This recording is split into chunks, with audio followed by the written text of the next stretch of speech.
The wind moved the leaves of the forest, beckoning him closer, inviting him to join the sounds of ravens in the distance. Head held up high, he followed. Wherever the wind escorted him today, he would go. The cold breeze hugged his body over and over again, moving his cloak from time to time. A small path and some tumbling leaves greeted him as he left the cobblestone and entered the conglomerate of trees. Indeed, the bench Grog mentioned was very close to the edge of the forest, and just stood there, inviting visitors to its quiet, protective lair. He inspected it by gently touching the stonework, and it amazed him that it was not as rough as he imagined. His fingertips slid over it, taking in the coldness of the stone. Only in this solitude could he admit that he felt a bit tired. The sensation was like a sickness, a cold or some other form of disease you might come down with. He sat on the bench, pretty much the same as he did in Scanlan's house, arms extended, head thrown on the back edge, all the while keeping his eyes closed. He remembered the song that got stuck in his head while he was closely watching the steam ice skater from his teacup that morning. Was that indeed today? He asked himself, full of surprise. That Gilmore was so far away from him. He couldn't even remember what had been going through his mind. Shaun Gilmore was alone in the woods, just like he had been most of his life. Alone in some sort of woods. Nobody near to occupy the space he left on the bench. He inhaled deeply and let out a long sigh. The fresh air in his lungs cut through the last curtain separating his memories. If you think I have no feelings for you, you're kidding yourself. I care for you very deeply. I have for a long time. Vax's words played hide-and-seek between his thoughts and the sound of the trees blowing in the wind. His own mind had done enough hiding. Outside, in these woods, his mind could be his murderer if he surrendered in front of the millions of images of moments which will never happen again. It was no use trying to stop Vax's voice from becoming more and more audible. Why did he have to remember? And I don't think I've treated you fairly. But I wasn't playing games. There was a note of desperation in Vax's voice when he said that. Gilmore remembered how much he wanted to divert the conversation, how much he wanted to hear Vax saying those things, but not if it hurt him. That boy showed up at his door, out of nowhere, heart in his palm, and Gilmore was afraid he might even consider the possibility of giving in. How disastrous that would have been. Shaun. Why did his name echo more when Vax said it? I love you. As a dear, dear friend. Gilmore wanted Vax to stop, but didn't know how to shut him up without sounding brutal.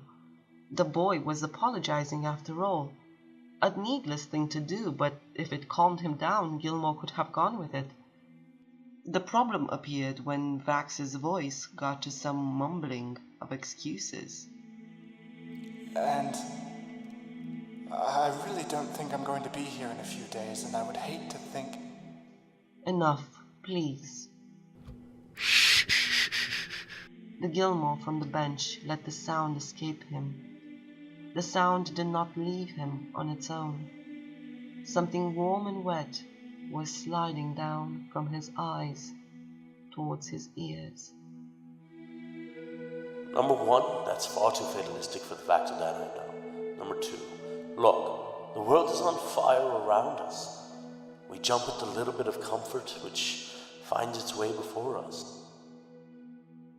Do we, Gilmore? Do we? He asked himself from the bench. Practice what you goddamn preach if you're so wise.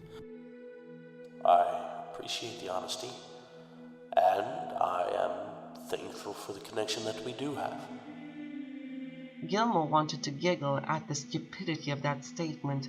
Although it was not a lie, it was said without the prospect of ever being remembered while sitting in the woods, on a bench which commemorates Vax's life when he is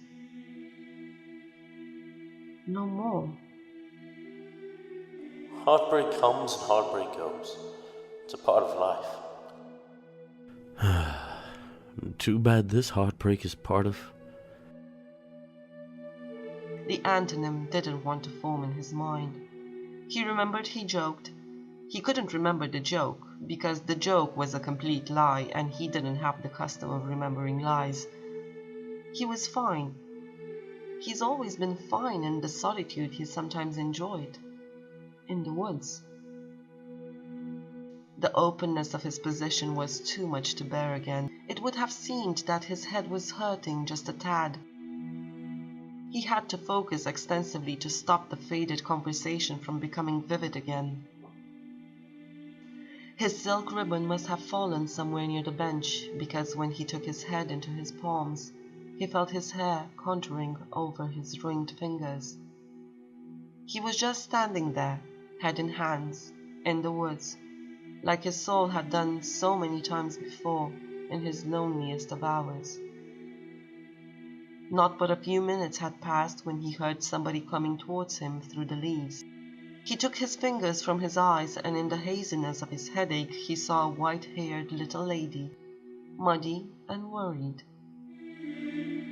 As soon as she saw his condition, her blue eyes filled with yellowish energy, and the light of her symbol blinded him, taking away the pain from his skull. Pike. She had climbed onto the bench and was now at the same height as him. He let his arms surround her. Thank you, my lady. This is again one of those countless times in which you have saved me. It's okay. It's okay, Gilmore. I'm with you. She was unquestionably the light in all their lives. You bring hope to this world with your marvelous creations. Sitting here, I was able to remember things long forgotten. It seems like it gave you a headache. That wasn't the plan. She said while picking up a ribbon from the leaves. Gilmore smiled and tried to make sense of his hair, which was now messy and a bit tangled because of the wind. He would really hate to see you like this. Now turn around. I guess this ribbon is yours. I mean, it's silk and it's your color. Let's fix you up. The sound of another female voice telling him what to do cracked a smile on his face. All right. He turned his back towards her. You know, Vax always used to make these buns in my hair. He'd call them fun buns. She explained while running her fingers through Gilmore's hair, trying to catch every strand of it in her grasp. His curls sometimes escaped her. Fun buns. Yeah, I don't think he knew what that meant. We always laughed, but never actually told him.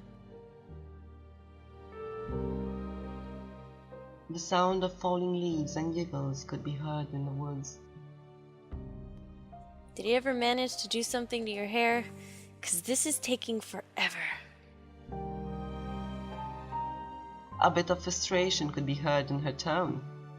Gilmore's hair was barely cooperating. Once, when we first came to Whitestone after the dragon's attack, Pike carefully listened while just caressing Gilmore's hair.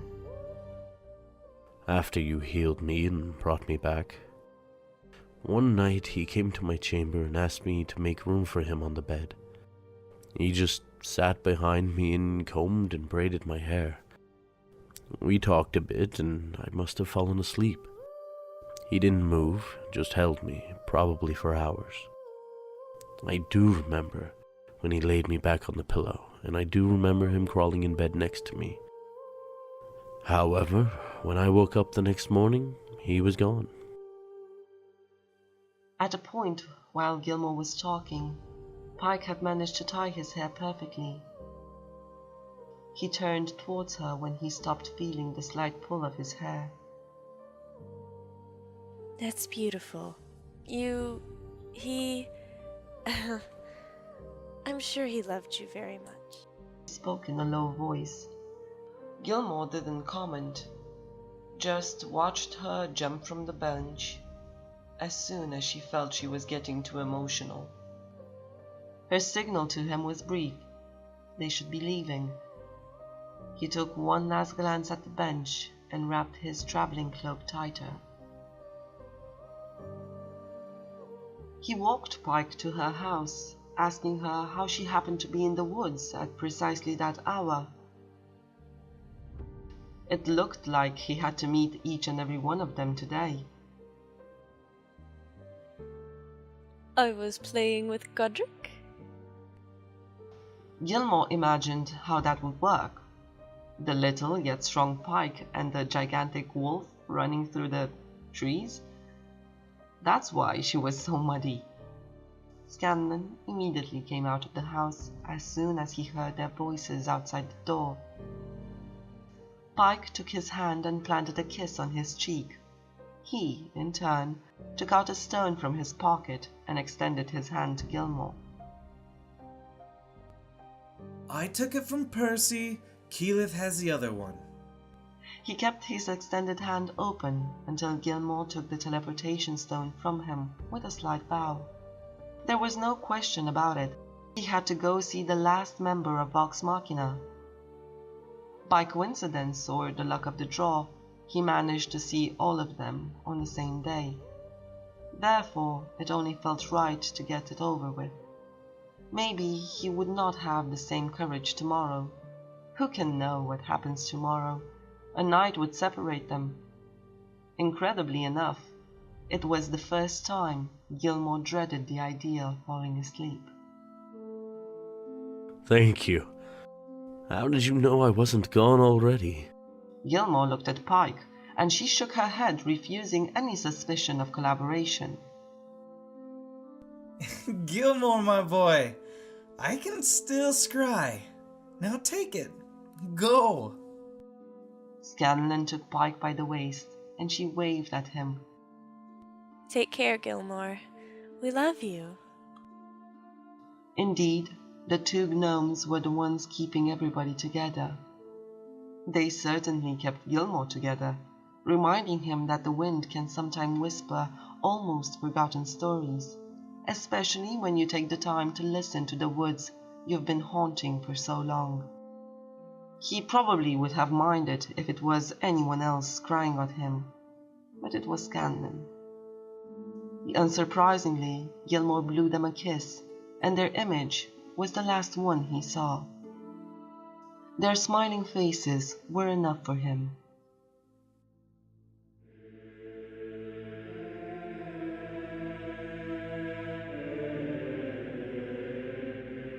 Song in silence, light in darkness, wind in the woods.